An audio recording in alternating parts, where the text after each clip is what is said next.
Continuamos con una serie del libro de los Hechos que hemos titulado Poder Hoy. Y el mensaje de hoy es, la fe que no es, la fe que no es. Ahora, este es un pasaje muy interesante al llegar al capítulo 8 de Hechos. Y vamos a retomarlo en el versículo 9, porque es la primera de varias confrontaciones con hechiceros. Así que en Hechos 9 tienes a Simón el hechicero. Luego tenemos una palabra en nuestro idioma inglés, la simonía, es donde usted está tratando de comprar favores espirituales con dinero. Así que se llama simonía por él.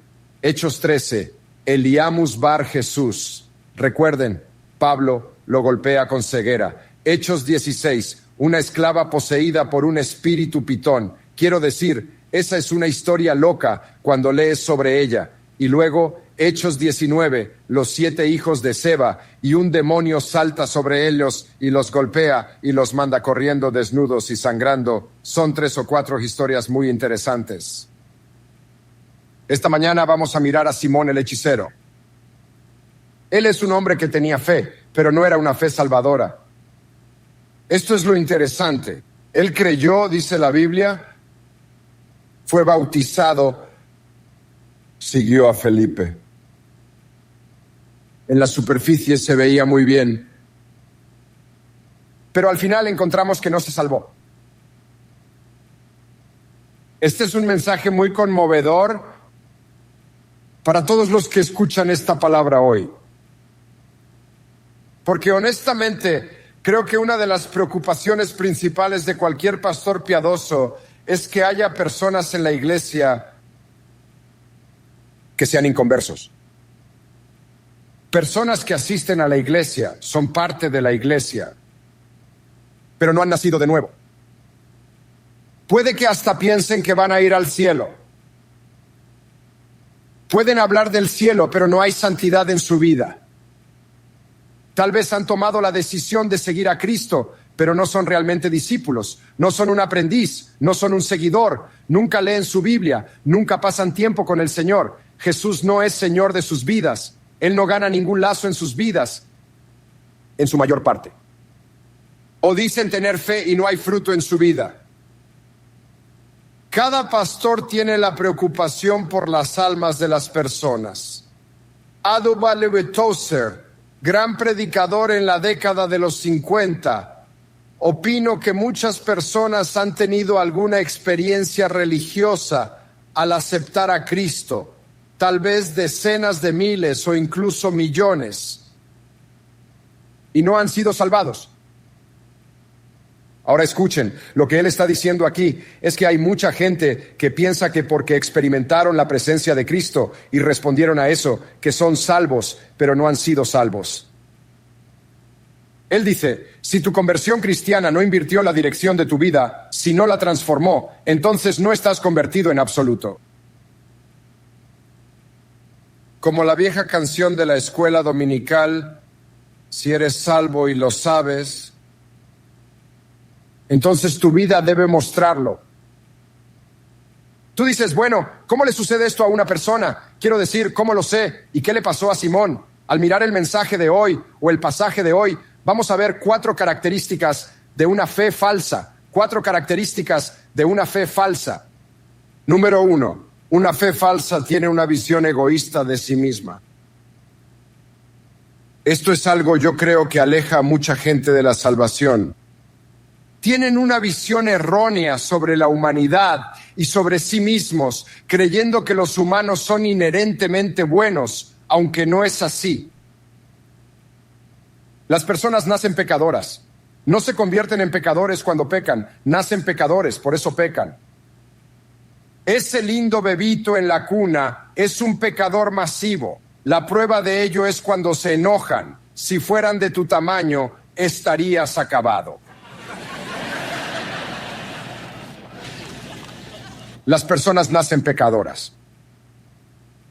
La bondad no es intrínseca en la humanidad, aunque algunos individuos sean más buenos que otros. Basta con examinar la historia para comprender la verdad de esto.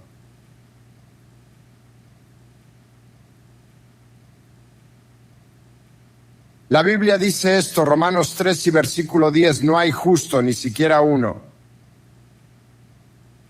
Y si no creen que la humanidad es buena, tienden a verse a sí mismos como buenos, o quizá como suficientemente buenos. Tienen la idea, bueno, porque voy a la iglesia, o porque doy a ciertas causas, doy a la iglesia, hago esto, hago aquello, ayudo a mi prójimo, creo en Dios, creo en Jesús. Si lees Santiago 2, Santiago dice, los demonios creen y tiemblan. Puedes creer en Jesús y no ser salvo. En Lucas capítulo 8 y versículo 13, Jesús está contando la parábola del sembrador y la tierra. El sembrador es el predicador, la semilla es la palabra de Dios, la tierra es el corazón humano. Hay 4 tipos de tierra.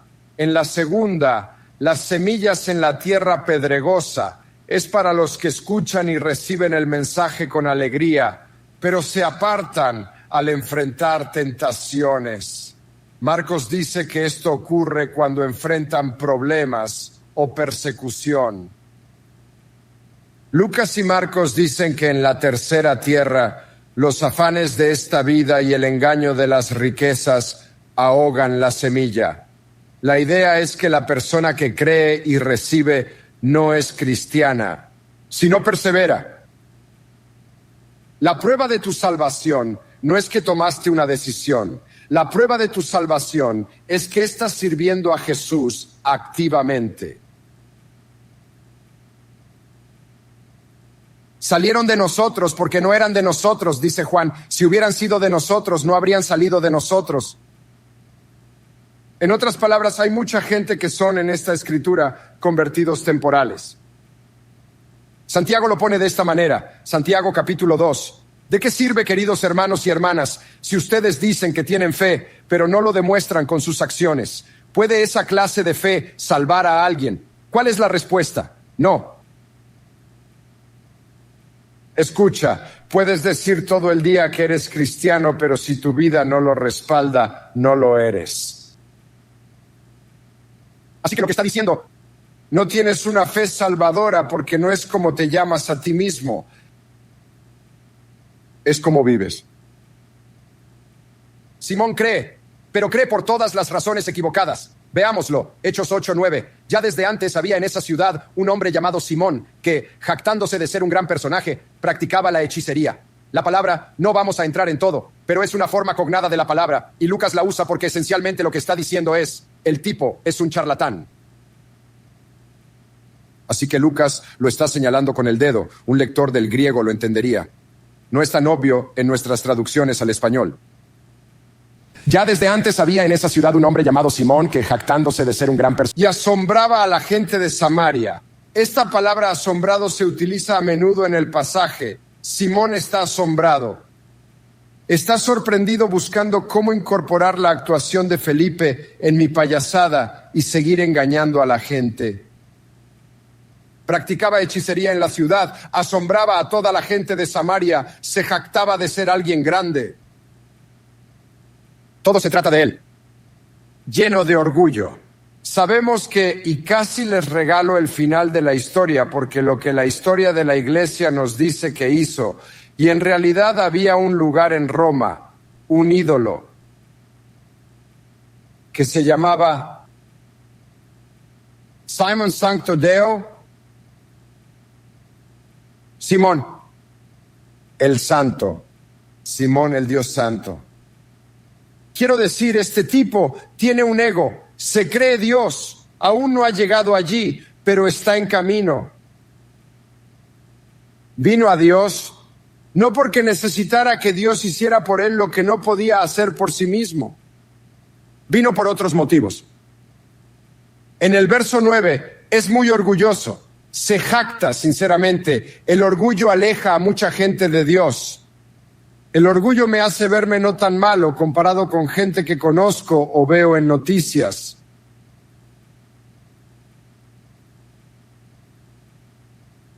Lo que hago bien debe ser suficiente para Dios. Es orgullo. ¿Sabías que el orgullo es el mayor pecado de todos? No el adulterio, no el asesinato, sino el orgullo. Proverbios capítulo 6 y versículo 16. En el amplificado, estas 6 cosas el Señor aborrece. De hecho, 7 son una abominación a Él, y los ojos que se enaltecen. Es el mayor de todos los pecados, y la prueba de eso es que es el orgullo que hizo al diablo el diablo. De hecho, permítanme decir esto. Es una afirmación fuerte, pero es verdad. Sería mejor estar lleno de demonios que estar lleno de orgullo. Tú puedes echar fuera demonios, pero ¿qué haces con alguien que tiene orgullo? Cuando alguien está lleno de sí mismo, quiero decir, ¿cómo expulsas eso?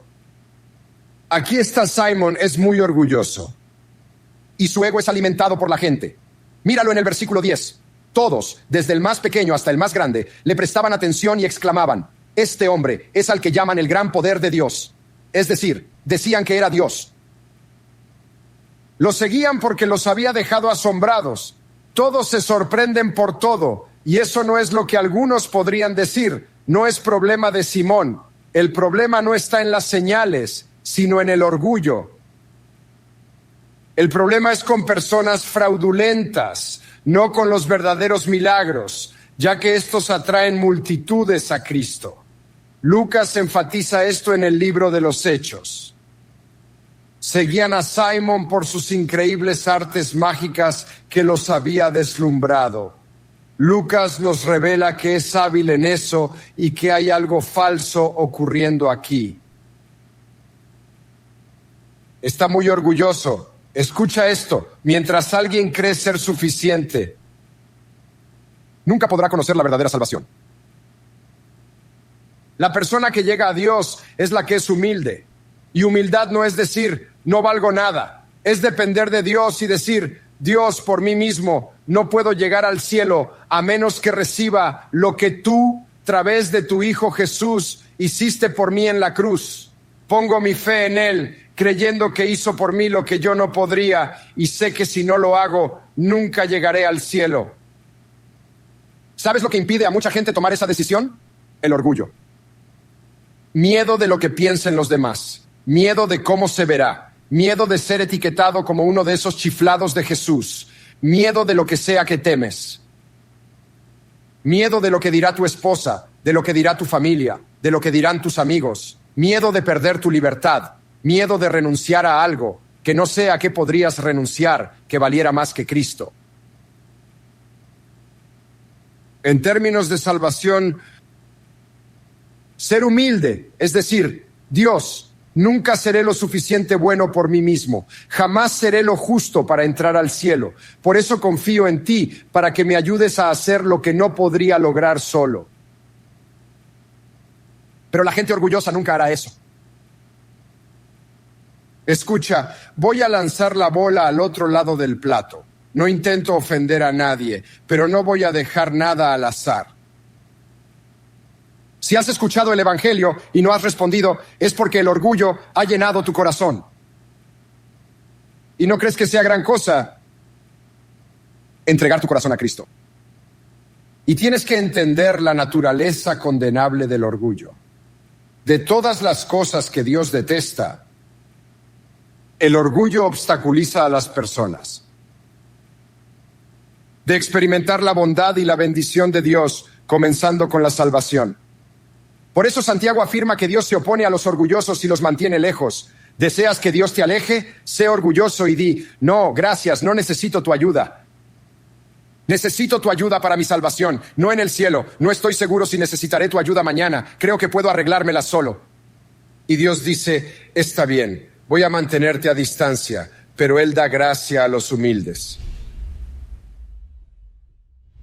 ¡Qué mensaje tan increíble! Estamos tan contentos de que estás viendo hoy. Si quieres entregar tu corazón a Jesús, queremos darte la oportunidad de hacerlo. Haz clic en el enlace en el chat o mira hasta el final del mensaje donde nos gustaría orar contigo. Número 2. La falsa fe no solo tiene una visión egoísta de sí misma, sino que la falsa fe tiene una visión externa de la salvación. Míralo, versículo 12. Pero cuando creyeron a Felipe, predicando las buenas nuevas del reino de Dios y el nombre de Jesucristo, se bautizaban hombres y mujeres. Así que aquí está Felipe, predica el evangelio. Cuando la gente ha visto las señales y maravillas, ahora lo están escuchando. Él les da el evangelio. La fe surge en sus corazones, creen y se bautizan. Permítame dar un ejemplo del libro de los Hechos. Olvídenlo. ¿De dónde eres? ¿Cuál es tu trasfondo? Todo el mundo tiene que decidir, ¿voy a ser fiel a la palabra de Dios o voy a ser fiel a mi tradición? Y para algunas personas, el enemigo usará la tradición para impedir la bendición de Dios. Recuerdo cuando me salvé, me dijeron que debía bautizarme. Yo pensé, esto demuestra qué persona era. Yo estaba como, estoy porque ya fui bautizado. Cuando era bebé, rocía el agua. Lo tengo cubierto. Y eso es lo que hice, eso es lo que dije. Y ellos estaban como, ¿qué? Yo decía, ya he sido bautizado. Y me decían, necesitas bautizarte. Yo decía, no. Y sabía lo que sería para mis padres. Recuerdo la vez que le dije a mi padre que me iba a bautizar. Él estaba como, ya has sido bautizado.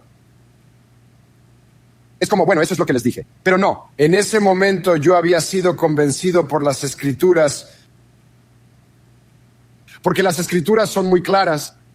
Que te salvas y luego te bautizas. Aquí está Simón, observando todo y viendo lo que la gente hace.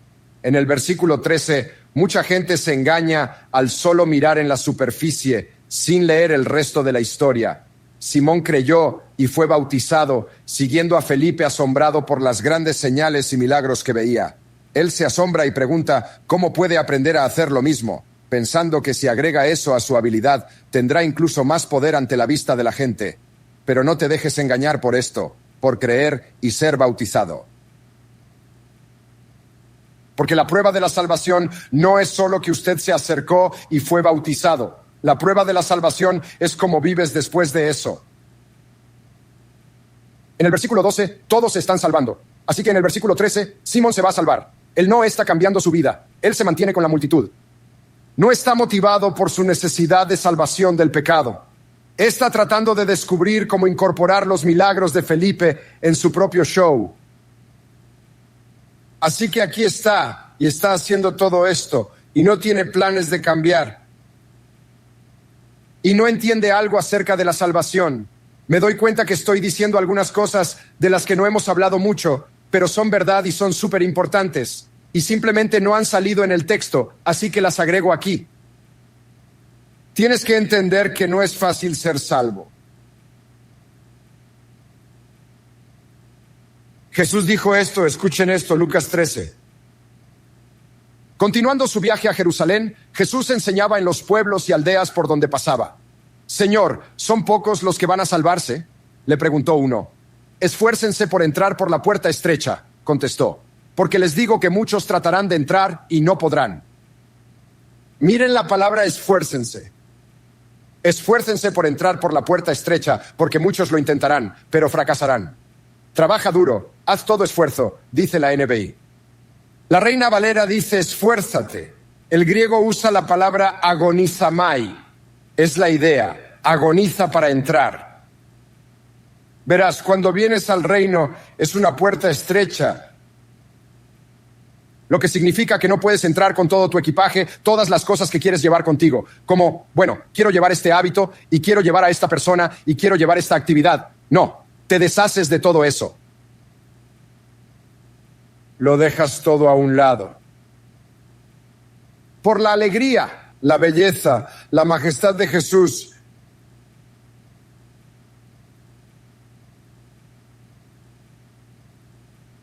No puedo llevar nada en mis manos. El himno que decía, solo a la cruz me aferro. No traes nada. No traes a nadie. No traes nada. Te traes a ti mismo y dices, Jesús, lo cambio todo por ti. Lo que es interesante es que mientras te preparas, piensas que renuncias mucho. Solo para comprobarlo más tarde. A lo que renunciaste no fue nada en comparación con todo lo que te da.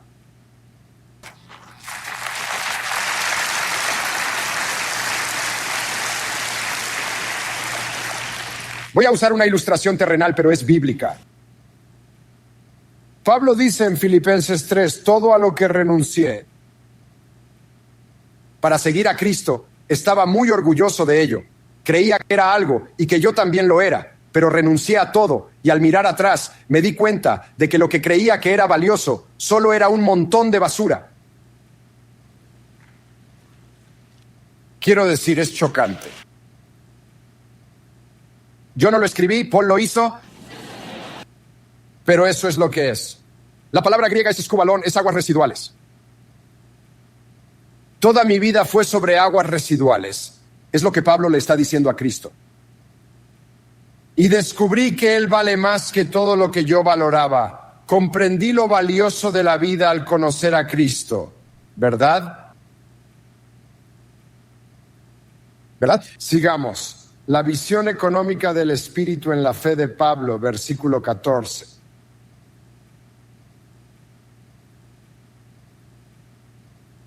Cuando los apóstoles que estaban en Jerusalén se enteraron de que los samaritanos habían aceptado la palabra de Dios, les enviaron a Pedro y a Juan. Y en el versículo 15 leemos esto. Estos, al llegar, oraron por ellos para que recibieran el Espíritu Santo, porque aún el Espíritu Santo no había venido sobre ninguno de ellos. Solamente habían sido bautizados en el nombre del Señor Jesús. Hablando del Espíritu Santo cuando mora en uno en el momento de la salvación, pero de lo que ellos hablan es del Espíritu Santo viniendo sobre ti, dándote poder. Así que son dos diferentes obras del Espíritu. Y que tan importante es el bautismo del Espíritu Santo, si al instante que escuchan que la gente es salva, ellos dicen, queremos que seas lleno del Espíritu Santo. Hemos venido a orar por ti. De hecho, Pablo, cuando conoce a la gente en Hechos 19, justo cuando los conoce, dice, se da cuenta que piensa que son cristianos. En realidad no lo son, pero él pensó que lo eran. Y él dijo, ¿recibieron el Espíritu Santo cuando creyeron? Y ellos dicen, ni siquiera sabíamos que había uno. Pero entonces él dice, oh, han perdido todo el evangelio. Así que los lleva de vuelta, les habla de Jesús, se bautizan, ora por ellos, reciben el Espíritu Santo.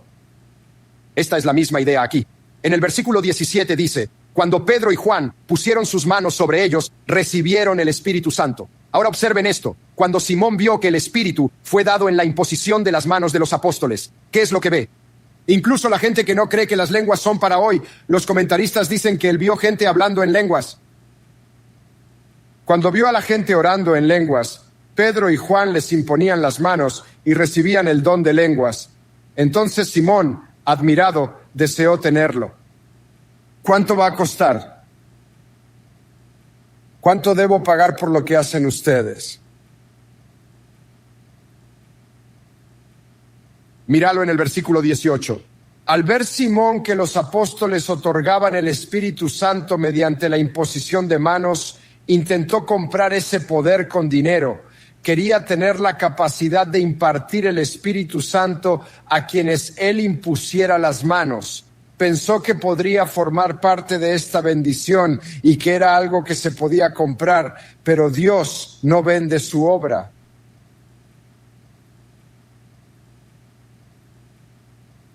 Hechos 8, versículo 20. Que tu dinero perezca contigo, contestó Pedro, porque intentaste comprar el don de Dios con dinero. Esto es lo que el mensaje, y tanto el mensaje J.B. Phillips y algunos otros traducen esto. Esto es realmente lo que dice el texto. Pedro le dijo, que tu dinero se destruya. Quiero decir, junto contigo, por eso es impensable tratar de comprar el regalo de Dios. Ahora bien, esta es una indicación importante de dónde está parado. Él no es un cristiano. Y si lo dudamos todavía, mira lo que pasa, y esto es lo final. La fe falsa. No le preocupa el pecado, no es serio. Si el pecado no te afecta mucho, si eres feliz viviendo con él y lo toleras a menudo. Así que déjenme decirles de nuevo, puede que algunos no comprendan que su estilo de vida es pecaminoso porque nadie se lo ha dicho. Así que déjenme. Si no estás casado y vivís juntos, eso es pecaminoso. Lo que significa es que si amas a Jesús, dejas de hacer eso. Dices, bueno, ¿cómo vamos a dejar de hacer eso? Ahí es donde tenemos consejeros pastorales que pueden ayudarte a discernir cómo honrar a Dios con tu vida. No te juzgamos, solo queremos que experimentes la alegría de Cristo y para eso debes tomar decisiones. Hay algunos de ustedes, y no están viviendo juntos, pero están durmiendo juntos. Y lo hacen todo el tiempo y dicen que Dios entiende porque nos amamos. No, Él no entiende, estás viviendo en pecado. Usted está fornicando, es lo que la Biblia llama. De nuevo, debes saber que te lo digo porque Dios tiene algo mejor para ti. Y la forma en la que intentas construir tu relación va en contra de una relación que da vida. Puedo darte todas las razones por las que esto es verdad. No es válido basar una relación en la fornicación. No funciona. Dios es el que nos diseñó y Él sabe exactamente cómo tener una vida que esté llena de gozo y propósito y paz en su presencia, y Él tiene guías para las relaciones.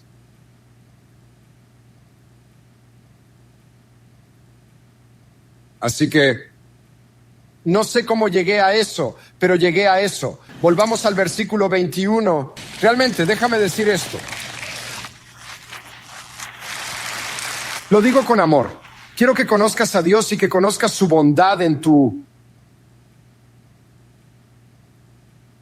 vida. Mi objetivo no es arruinar la vida de alguien, sino ayudar a todos a honrar a Dios, porque esa es la clave de la felicidad y la bendición. En eso encontramos gozo, poder, propósito y la bondad de Dios cuando realmente vivimos plenamente como lo enseñó Jesús. Bueno, capítulo 8, versículo 21. No puedes tener parte en esto porque tu corazón no está bien con Dios. Tú no tienes parte ni derecho en esto, porque tu corazón no es recto delante de Dios. Aquí sabemos que no es cristiano. Su corazón no está bien con Dios. Tú dices, bueno, ¿no es posible que un cristiano tenga un tiempo cuando su corazón no está bien con Dios? Absolutamente. Pero la cuestión es, ¿qué hará un cristiano cuando su corazón no está bien? Ellos se enmendarán, se arrepentirán, se apartarán del pecado, harán lo correcto.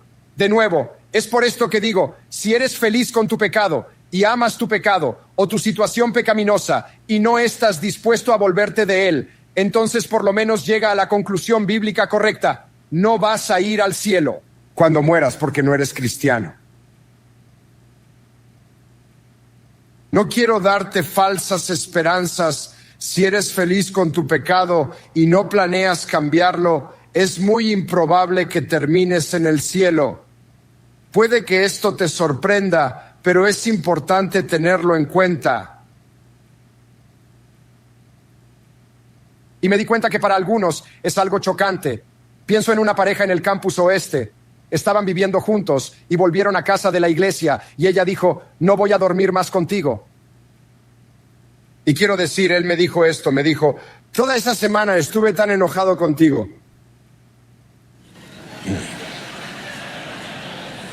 ¿Quién se cree que es para meterse en nuestro dormitorio? ¿Sabes lo que quiero decir? Eso es lo que decía.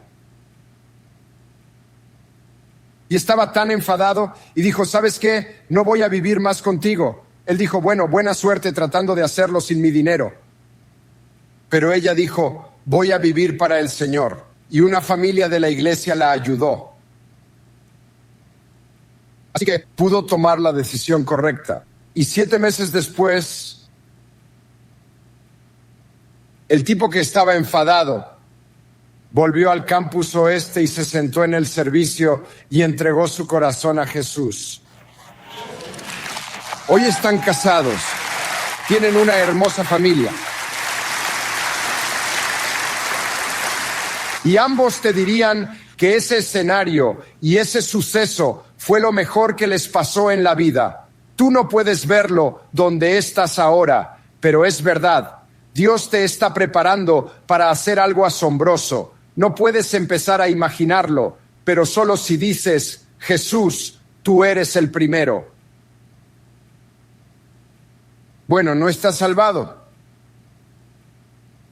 Por fuera, Parecía que estaba salvado, pero Pedro, hablando de su verdadera condición espiritual, míralo en el versículo 22. Por eso, arrepiéntete de tu maldad y ruega al Señor. Tal vez te perdone el haber tenido esa mala intención. Así que Pedro le da un gran consejo. Escucha, si eres cristiano, estás viviendo en pecado, arrepiéntete, lo que significa que te apartes de ello.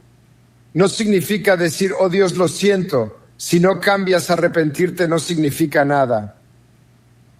Arrepentimiento en el griego, la palabra significa volverse completamente. Vas por este camino, ahora sigues así. Pedro te dice, arrepiéntete, porque noto tus celos y tu cautiverio en el pecado. Eso no es ser cristiano. Cautivo, está encadenado.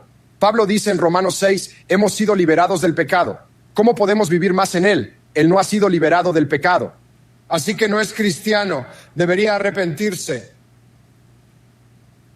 Cuando un cristiano reconoce el pecado, se arrepiente. Versículo 24, Simón dijo, rueguen al Señor por mí, Él anhela que otros oren por Él.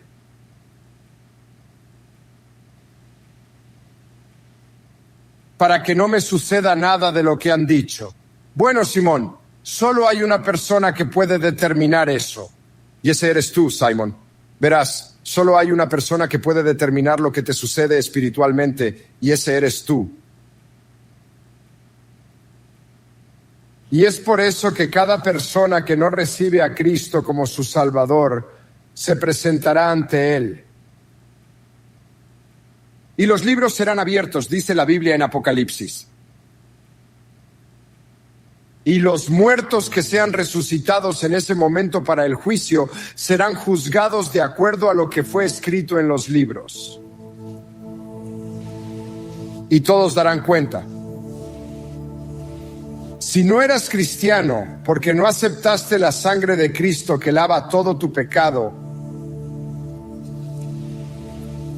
entonces darás cuenta. Tú dices, oh, pero yo lo acepté. Pero si no vives así, entonces no fue genuino.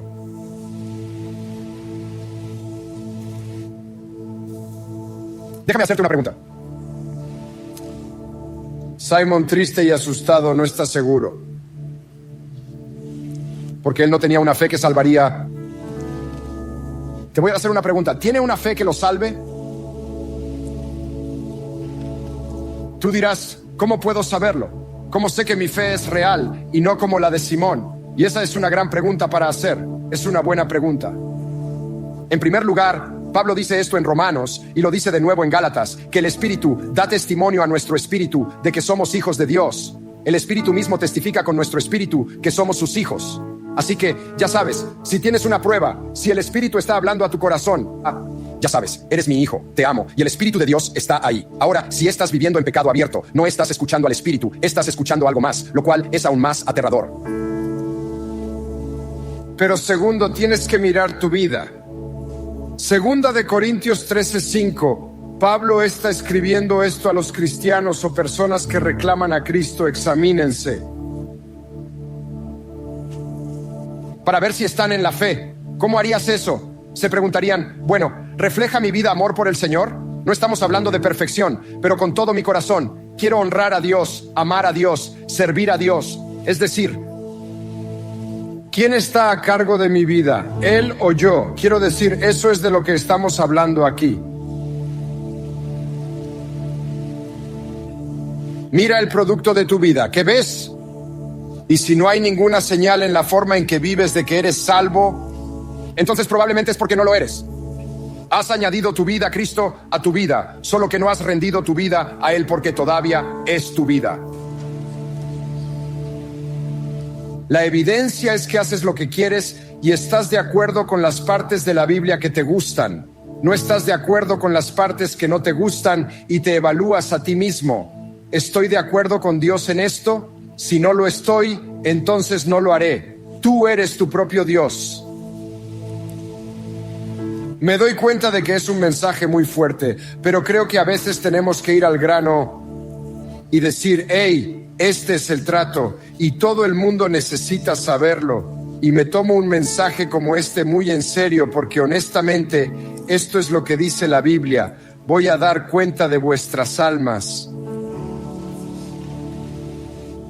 Hay varias veces en Ezequiel y Jeremías donde Dios habla de un vigilante que está advirtiendo a la gente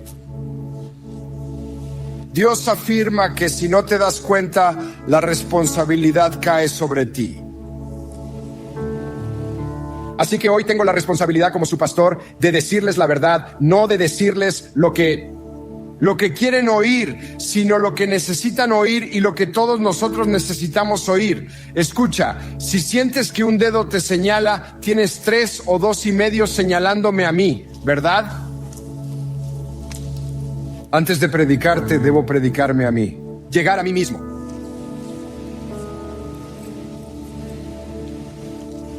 El Señor te ama tanto.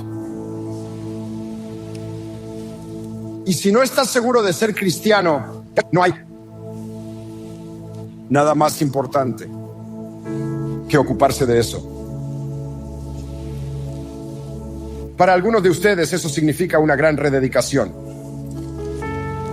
Para algunos es de poner el orgullo y entregar el corazón a Cristo. Quizás nunca hayas escuchado el Evangelio, pero sabías que esto no es cuestión de orgullo, sino de querer renacer. Jesús dijo que debemos ser salvados, que debemos nacer de nuevo. Él dijo, nadie puede ir al cielo a menos que sea salvo. Y si eso es lo que dice, ¿qué vas a hacer con eso?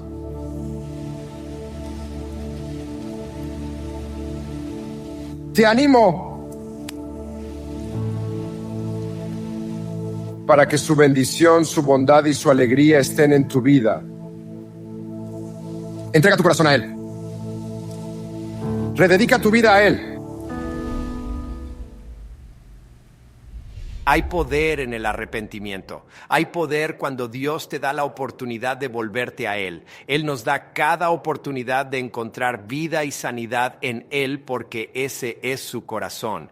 Y si sientes que este mensaje de hoy fue para ti y que no tienes una relación personal con Jesús, entonces anímate ahora mismo que puedes comenzar una hoy. Solo ora esta oración conmigo. Di esto, querido Jesús, reconozco que soy un pecador necesitado de tu gracia.